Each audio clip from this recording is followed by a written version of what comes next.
अस्सलाम वालेकुम। वो ज़रा पक पेश बनी तो और इसकी रहमतों को शुक्राना अदा करते हुए अपना किचन ऑफिसर में हम आपको खुशामदीद कहते हैं और उम्मीद करते हैं आप सब लोग खैरियत से होंगे, ठीक ठाक होंगे। आज हम अपने व्यूवर्स के लिए अपने किचन में बना रहे हैं जी सिंपल खीर की रेसिपी।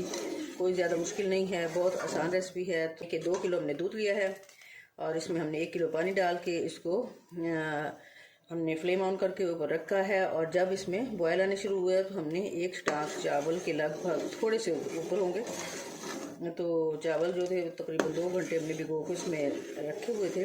तो जैसे बॉयल आने शुरू हुए तो उसमें हमने चावल जो हैं वो इसमें ऐड कर दिए और फिर साथ ही ये 4-5 इलायची जो मुंह खोल के इसमें शामिल करती हैं ताकि इसमें इसका टेस्ट जो अच्छा से इसमें शामिल हो जाए।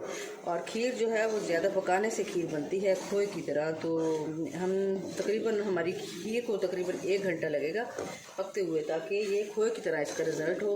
जब तक चावल इसमें मेल्ट नहीं हो जाते उस वक्त हम इसे कुक करेंगे और जैसे चावल इसमें अच्छी तरह मेल्ट हो जाएंगे तो फिर इसके बाद फिर अगला स्टेप आपको दिखाएं।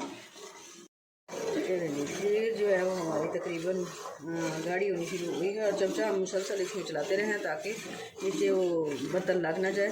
तो इसमें हम 1 प्याली ये इस तरह चीनी के ऐड करेंगे।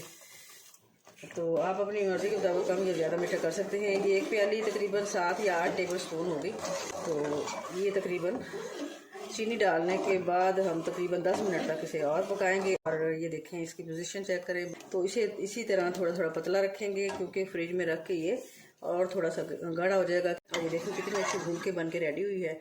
तो थोड़ा सा हमने उसे ठंडा भी कर लिया है। अब हम इसे सर्विंग बाउल में डालते हैं। तो यकीनन आपको मेरी ये रेसिपी पसंद आएगी। Please subscribe, like and share my channel and thanks for watching my channel. Allah हाफिज़।